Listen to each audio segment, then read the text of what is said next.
So this is the audio range, which is sound only. We have got red, green, orange single sounds. The yellow is 8 sounds.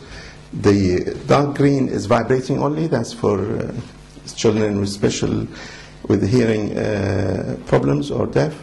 And we have the light emitting one for children with special needs. All these alarms are exactly identical in the way you could reuse them or change the batteries.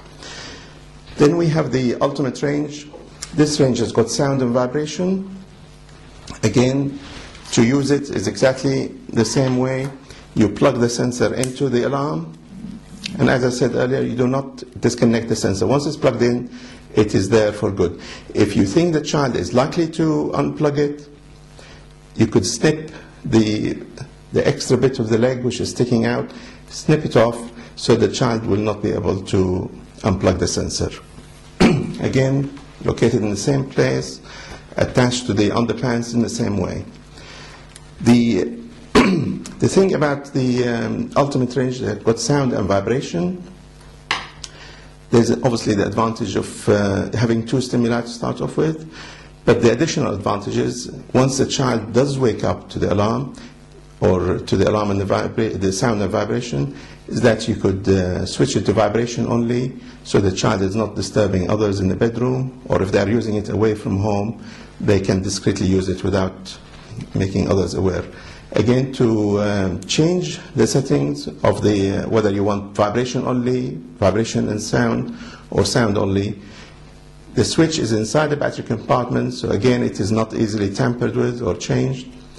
Use, again, slotted screwdriver, place it in the gap, twist, and the battery cover will come off. This range uses AAA batteries, which last sort of 10 times longer, maybe 10 hours. Within the battery compartment, there is a sliding switch at the back. In the middle, it's sound and vibration. If you push it towards the sensor end, it's vibration only, and if you push it towards the safety pin, it is sound only.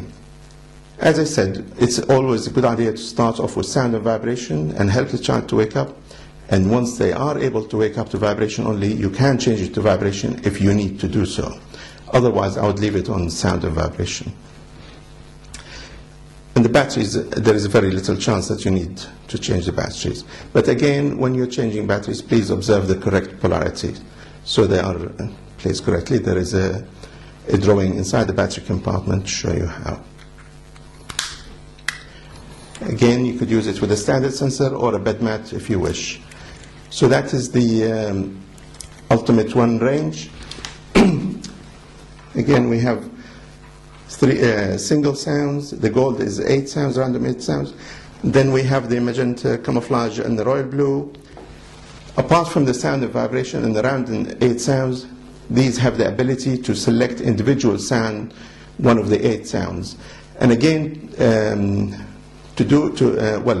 the single sound or random 8 sounds, the switch is at the top.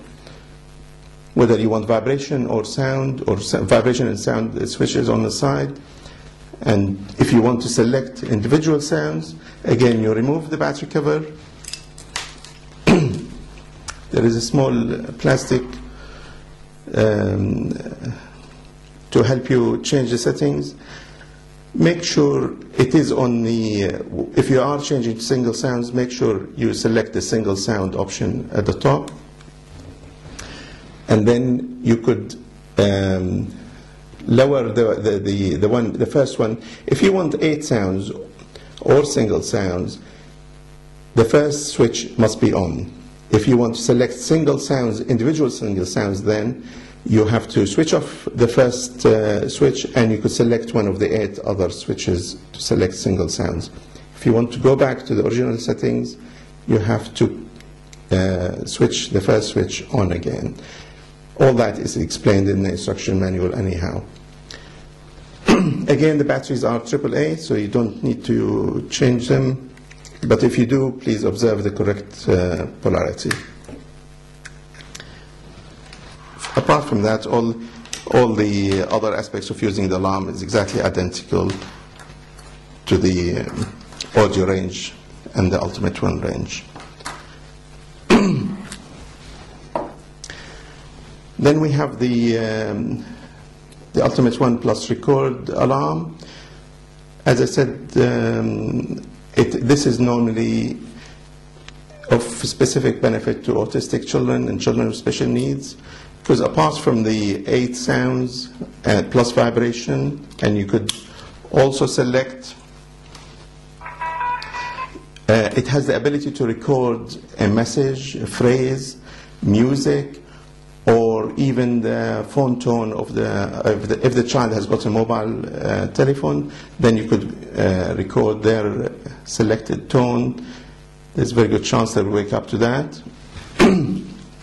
Again, apart from the reset button, there is no external switches. If you do want to change the settings, again using a slotted screwdriver, remove the battery cover. The MO5 alarm does use AAA batteries as well, 3 of them. They are all in the same direction, so please observe that when you're changing batteries. There is a sliding switch in the battery compartment for selecting sound only, sound and vibration, or vibration only. Or if you want to use the message option, the second switch is this one. You flick to message. Once it's flicked to message, then you always hear the message. If you and you could record up to 10 seconds if you want to record the message.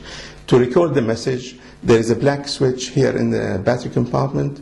You have to press and hold, and then either talk into the alarm in the front, or have it near music, or you record whatever you wish to record, a telephone tone. As I said, all the alarms have the nappy pin, and they do have a clip, but where we would like them to be used is best near the shoulder. If you are using this alarm during daytime, you can use it around the waist if it is being used during daytime only. So that is the Ultimate One Plus Record.